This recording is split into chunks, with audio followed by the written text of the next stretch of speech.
Hello guys and gals, me Mudahar. कैसे हो भाई बहनों, मैं हूं Anas. Ladies and gentlemen, मैं languages हर वक्त बदल रहा हूं, so I can screw up the YouTube's algorithm really quickly, because I do like messing with the subtitles. It gives me great joy. But you know what doesn't give me great joy? Talking about the negatives of this platform. As much as I do talk about it, it is something to be discussed, and today's is pretty goddamn serious. It is about, is YouTube protecting predators on its platform? Now, one of my good friends, Mama Max, you may have heard of him. He's a great horror YouTuber, probably a great Apex content creator, if I'll be real. Makes some really, really amazing content that you would probably find on much larger, like, syndicated subscription networks, like Netflix or Amazon Prime or whatever you want to call it. He made some pretty damn good videos, but lately he's been covering predators on multiple dating apps and platforms. He's sort of on like this personal crusade of trying to stop as much of these predators as he can by basically posing as a young girl. And now some people might say, but Muda, that's entrapment. To which I would implore that you check the definition, because Max is neither a law enforcement officer, and if he is posing as a minor and these people with that information still message him really, really disgusting thoughts and actions, then guess what? That is in itself a crime. Just taking it a step further is further aggravating that crime even more. And may I remind you, if a predator was to initiate a conversation first, that would probably not assist the entrapment claims. So anyways, he made this video and YouTube striked him. They removed the video, all right, to the point where he actually showed the strike on his YouTube channel. He called this video, "I found a website that protects predators," claiming that YouTube is protecting predators. And if you watch his video, you'll probably come to that conclusion. And I'll give you this screen grab real quick, what you're looking at, where he has a community guideline strike on a video called "Hunting Predators on a Children's Dating App. Harassment and cyberbullying" was the reason it was taken down. And his appeal is rejected. Now, of course, the strike is going to expire on the 12th of December, and the fact that it was rejected shows you that YouTube has dug its heels into its sand and has removed that video. All right, it's gone. Now, you might be wondering, but Muda, is there a reason why he appealed it? A human being looked at it. We'll get to all of this moderation in a bit, but that is the gist of what you have to know. Now, YouTube actually responded to Max about this. He actually posted a tweet that said #AnswerUsPedotube, which went pretty viral and it actually hit trending. And because you got a hashtag like #AnswerUsPedotube, which pretty much implies that YouTube at the surface level is assisting pedophiles on its platform, obviously got YouTube's attention to the point where they told him, hey, following up, our harassment and cyberbullying policy doesn't allow content that reveals someone's private information, including phone numbers. We confirmed your video was removed because it exposed a phone number, DM'd you lengthier details, to which Max actually accepted it. I mean, it's something that he was okay with. He's talking about this further with Team YouTube in the DMs. Now, Max also sent me his side of the story, and which I'm going to pair it to you. If you do cover the story with the video, just know I'm not a conspiracy nut. I hate Matt Watson and what he did. Matt Watson is a guy who basically started this whole trend a year ago, which completely went nowhere. Again, blaming YouTube of like assisting with predators on the platform, which simply wasn't true. I know YouTube isn't intentionally or proactively protecting pedophiles and never said that. I made it clear that they were creating an environment where predators are protected by vague guidelines that actively go against journalistic or investigative content, and having such bad communication with its creators that I literally had to get a hashtag with the word pedotube trending before they would respond to me after trying every day for weeks, even after I made an attempt to handle it privately by trying to appeal to video removal twice, by the way. I think it pretty obvious in my video that the dispute was between me, my audience, some of which were child sex abuse victims, and YouTube. No advertisers, no news media, no law enforcement, none of that bullshit.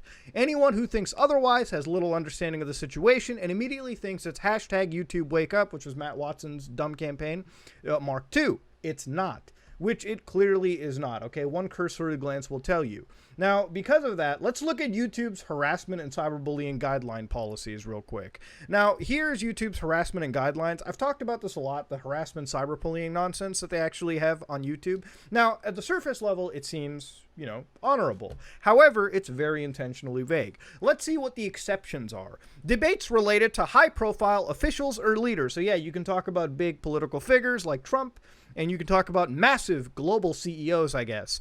Scripted performance, insults made in the context of an artistic medium, such as scripted satire. So you can make diss tracks on your homeboys. Harassment, education, or awareness. Yes, simulated harassment to teach you what harassment is and what it isn't. So yeah, of course, these are obvious exceptions to the norm. Now, they talk about monetization, which, of course, we know we're going to get the yellow dolan. You get the yellow dolan for just sneezing on the platform. This isn't something new. And then they start giving examples, repeatedly showing pictures of someone and making statements like, look at this creature's teeth, they're so disgusting. All right, making fun of intrinsic attributes, targeting an individual based on their membership of a protected group. This is weird. I guess unless like pedophiles are now a protected group, then I guess you can't say anything like that. I wish they'd get hit by, yeah, see, this phrase right here can definitely screw you over a bit, and we'll get to all of this in a second. Using extreme insult to dehumanize an individual based on their intrinsic attributes. For example, look at this, okay. Depicting an identifiable individual being murdered, seriously injured, or engaged in a graphic sexual act without their consent. So yeah, simulating somebody and faking them in this really heinous position. Accounts dedicated entirely to focusing on maliciously insulting an identifiable individual. So yeah, if you have like 300 videos on like a public figure or something like that, or any individual, you're probably not going to get in there. Oh, more examples? Sure, let me see more. Targeting an individual based on their intrinsic attributes, to wish for their death, yeah, it's bad. Threatening someone's physical safety, yeah, that's bad. Posting an individual's non-public personally identifying information like a phone number. Oh, okay, all right. Now we see what you mean over here. We got you. Now, Max sent me the video that he actually covered, so we have to look at this real quick. Now, I'm not going to be able to show you anything from Max's video, because once a video gets removed from YouTube's YouTube system with this harassment and cyberbullying guidelines, it gets digitally fingerprinted, and so re-uploading that video in any capacity is just not going to fly. In fact, showing a clip of the video could, in fact, get the video that you're talking about, even if it's in a fair use manner, as far as I know, as far as I've seen, potentially removed or put on the chopping block, which is something I'm not willing to risk when talking about something like this. So anyways, Max's video, it basically focuses on this exterior story of like Hotline Miamiing the whole situation, which, if you don't know what I mean, Max basically frames this narrative as if it's like a mission from the game Hotline Miami, which is a hyper-violent game, hyper-violent, like super retro wave game that you can find on Steam. It's very difficult, very fun, one of my favorite games out there, okay? He frames it in a way where he plays as Jacket, which is the titular character from the first game, and in it he goes around pretty much bashing some of these pedos in. So again, promotion of violence, that goes against the community harassment guidelines. I can sort of see why YouTube takes it down. There is one location in these videos where he starts showcasing real names, usernames, social media, ages, locations. Some of them he actually gave their phone numbers, which is a big no-no on the platform. Even if you're talking about the worst of the worst, giving away their phone number is definitely cause to getting fingered by the algorithm. So of course, YouTube removed the video based on their harassment and cyberbullying guidelines. Literally, YouTube told Max, okay, we do not allow content that reveals someone's private information, including phone numbers. To which I think the best response is one that me and Max both agree with, which is the channel True Crime Daily. Now, this is a channel that had Chris Hansen hosting videos for a while. In one specific video, a man from Boston actually comes by, okay, to sort of creep up on this girl. This is a sting operation that they have. I don't know what happened to this dude, but if you actually take a look at this one frame at 6:30 in this video, you can see that they're showing a Skype screenshot, something about him eloping, getting married, having a license, but they show his name clearly in the video. Now, you could argue, even if that's not personally identifiable information, that's private, because these topics, there are two topics on the internet, okay? Animal abuse and child abuse that the internet goes violent over. I've seen this myself. Whenever we cover topics such as cat killers and any of these terrible individuals, these terrible events, people get really up in arms. There's a massive wave of emotion. There is a massive wave of investigation that triggers. People get violent. People get angry. There is a mob that incites within that second. And it's pretty scary to look at. And it's even scarier to be on that receiving end. So the fact when these channels, like Chris Hansen's, for instance, where he was contracted with, I don't even know if he owns this channel, showed names and faces, one could argue, yeah, guess what? Even if it's not private, personally identifiable information, there are tons of people out there that can take the information that's already given to them in the video and use it to then do malicious things. Now, again, I don't even agree taking a video down because of that either, but you can understand what I'm coming at. Max got removed for showing a phone number for somebody that had creeped on him, okay? He had evidence of it, this person apparently creeping on him, this person running this weird groom campaign, and showed it to the internet. Now, granted, okay, that's personally, and I understand YouTube wants to remove it for that reason, but you can kind of see, okay, anybody could look at it once it's spoken like this, why these two situations show a degree of hypocrisy and complicitness on YouTube's end, right? Now, it's to a point where the privacy guidelines freak me out too. Okay, even if the harassment and cyberbullying guidelines freaks YouTube out, for instance, and gets them to remove a video. I made a video a week ago where I talked about YouTube is promoting scams, where I showed multiple pyramid schemes being advertised right here on YouTube.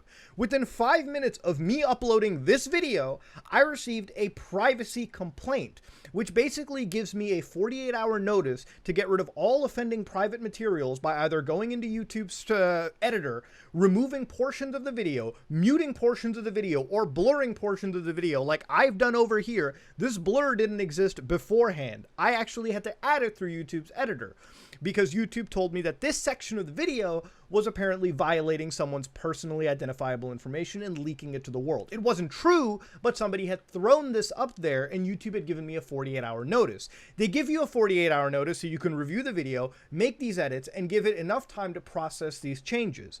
Why this level of assistance wasn't given to Max, why this wasn't provided to Max, is a little beyond me. It seems as though a simple claim was made against that video, a report was made, it was then reviewed by a bot, taken down, and then manually reviewed by a human, I guess, at that point, and then further, like, just, they dug their heels into the ground and stood on that hill, is what happened. I don't know why I was given this luxury and Max wasn't. Maybe it's because of the nature of the video and whatnot. Maybe it's because of how these situations were handled.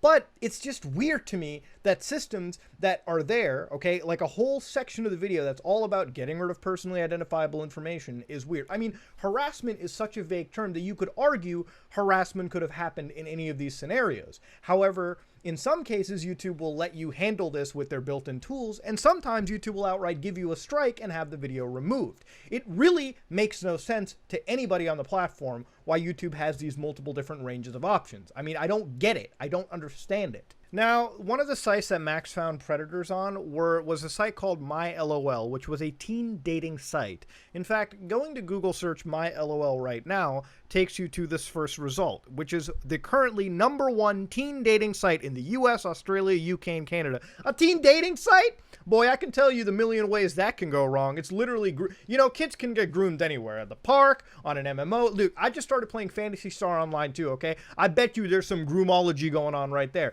The reality of it is, okay, parents have to step in and take care of what their children are doing on the internet. That much is an inherent fact, okay? But this type of stuff can happen. However, I would say that it happens the most on sites that are intended for teenagers, underage people under 18 to date, okay, to go on. Now let's go to this website, right, which is, I'm going to have to censor this whole top banner because these are all pictures of teenagers, I assume, okay, because it is the #1 teen network in the world. Sign up. It's 100% free. I will not, okay? I don't want to be put on a registry at like 12 at midnight. So let's go to download on the App Store, get it on Google Play. Okay, get ready for this doozy. So let's open up both these links real quick. All right, we get sent to their site, which is the new mobile app available now. Download on the App Store. Do I find it? I don't think it's there. Wait, let's go to Google's website. Maybe it's on Google's, huh? Maybe I can find it on the Google Play Store. Oh, bum, bum, bum, bum. It looks like it was removed. Wait a minute. Maybe that's just the web browser. Let me go check it on my phone real quick. Oh, MyLOL. It's, oh, wow. Would you look at that? It turns out that it's completely removed from the Play Store. Huh. It's almost like a teen dating app didn't have a long enough lifespan to stay on. It's almost like a teen dating app was a really dumb idea. So, again, remember one thing. If YouTube's parent company, Google, okay, if YouTube's parent company, Google, went to their Play Store and removed an application that Max covered and found predators on, by posing as an underage girl on, okay, that same app that he found these people on got removed by Google, okay, or was removed for many reasons. I'm going to assume that it was removed because teen dating apps, not the smartest idea, not the safest place. If YouTube's parent company did that, you could clearly see there's like a weird conflict, okay? What the hell? And I mean, if you think this site is safe, Common Sense Media pretty much gives it a 1 star. Social app pushes interaction between adult/teen users, not the smartest demographic to mix, okay? In fact, if you look at the Dating Scout website, they're given lots of suspicious members. Many members show inappropriate behavior. Oh yeah, on a teen dating app site. Who would have fucking thought? Oh wait, what's this? Teen dating website MyLOL.com, a playground for pedophiles, visited by more than 300,000 a month. Ooh, I wonder why it got removed. Oh my god, again. Really, YouTube? Really? Is it the hill you want to die on, homie? What the fuck? Now, you may be wondering, Muda, okay, is there more to this whole thing? Yeah, there's a bit more to it, okay? Obviously, there's a much more nuanced look at it. To say that YouTube is protecting predators is very inflammatory. Max doesn't agree. I don't agree.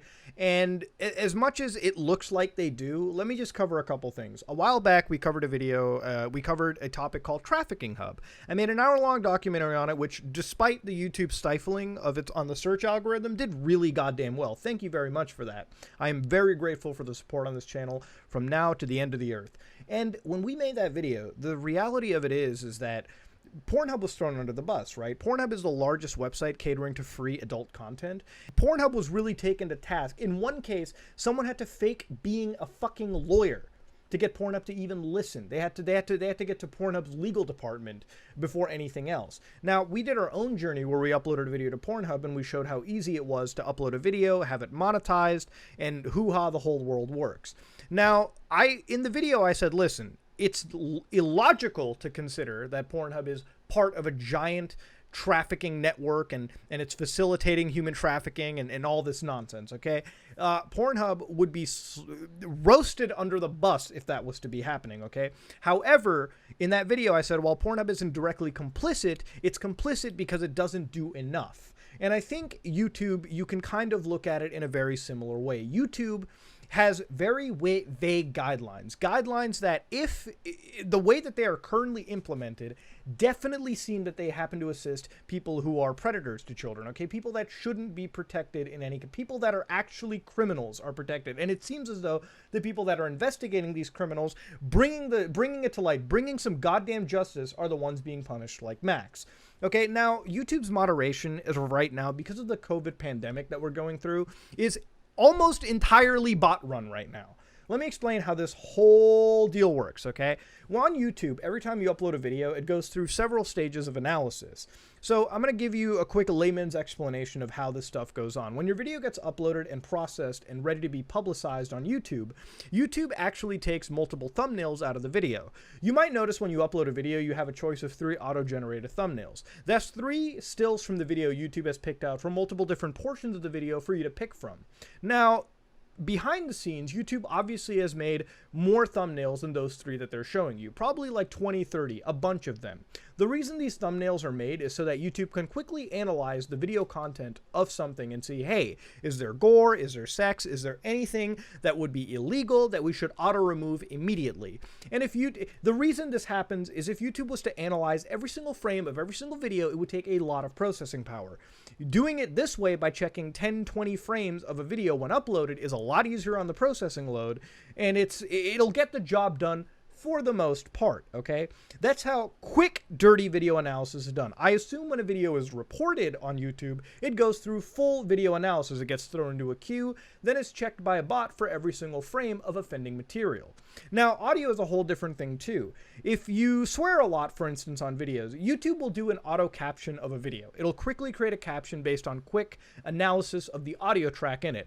It's not perfect, but it'll pretty much get 90% of spoken words word for word on a video. It's why when I switch a language like I did at the beginning of the video, it can often throw off the auto captioning system because it doesn't know if English is the primary language or Hindi or whatever language you have in there. It's something fun that I do for me, and that's about it. But it's a good way to show you how YouTube quickly checks for spoken words. It creates a transcript and then looks at that transcript for all of the naughty words. So let's say that you said a bunch of cuss words, right? It may demonetize you because the system detected like 100 cuss words spoken within 10 minutes. The system might detect really offensive racial slurs or slurs in general for any protected class and demonetize the video for it. In fact, it might even strike the video down on the harassment guidelines if it, say, detects way too many of these videos. The way that a bot works is not on emotion.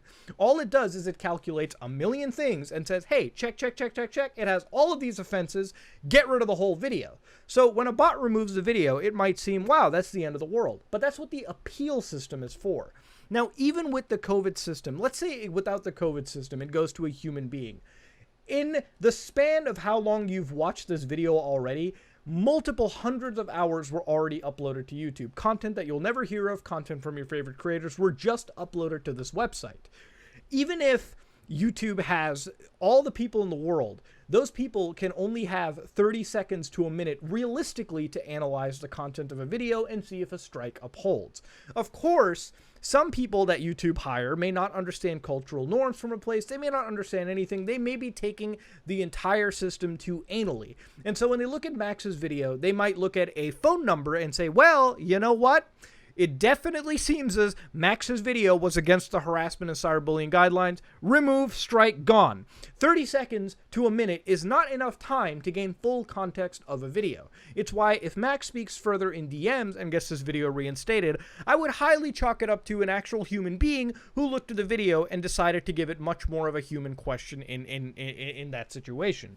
But that's assuming that what I said is exactly 100% down to a T. I'm going to wager, given how websites operate and my knowledge of them, this is kind of how YouTube gets about things. It might be way more complicated. It definitely is way more complicated, but this should somewhat put into perspective the moderation system on YouTube. The downfalls of it, why I guess it can work as a whole, taking care of the bulk of the videos. 90% of the system works, but when it comes to the 10%, like how Max was affected, that's where these things get hazy. That's where the bot system fails. And that's where even the human system can fail because there's just not enough context that human beings can process in the 30 seconds to a minute it takes for them to grade these videos as bad for the platform or ultimately good for the platform.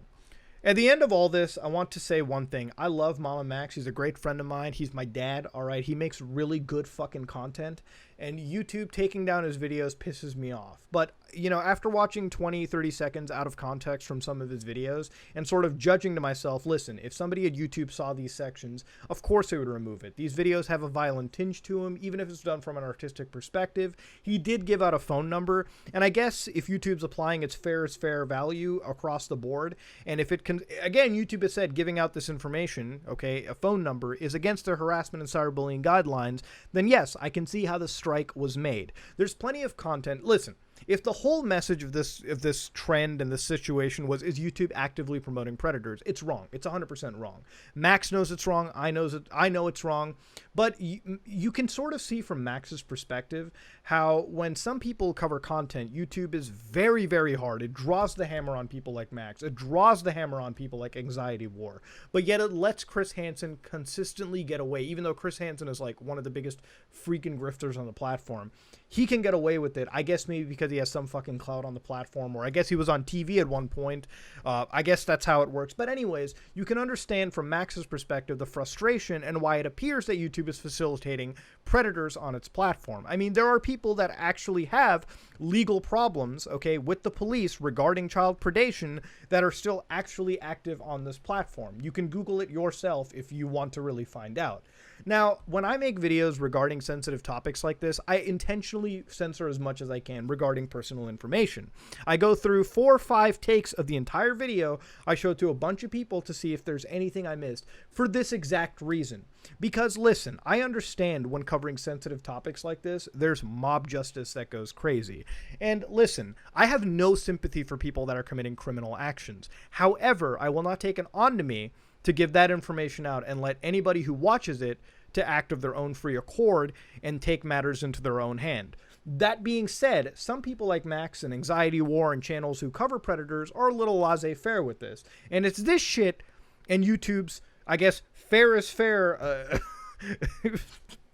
fair is fair enforcement of its platform gets them screwed over in the end. Now, ladies and gentlemen, I hope Max's video gets reinstated. I hope they just give him the option to, hey, just blur that section. Like I said in this video, I received a privacy complaint. YouTube gave me 48 hours to get that shit fixed up. Why they could not extend that same grace to channels because of privacy busting reasons, even if it's, maybe it's because of the sensitive nature of topics. I don't know why YouTube just can't do that. In a perfect world, YouTube should probably reinstate this video and just tell Max, if you're going to reinstate it, please censor that portion of the video using their own built-in tools, and it can be easily reinstated. Ladies and gentlemen, this is all I have to say on it. It's a video longer than I intended, but there's a lot of stuff to be covered. Ladies and gentlemen, this is me, Mutahar, and if you like what you saw, please like, comment, and subscribe. Dislike it. If you dislike it, I am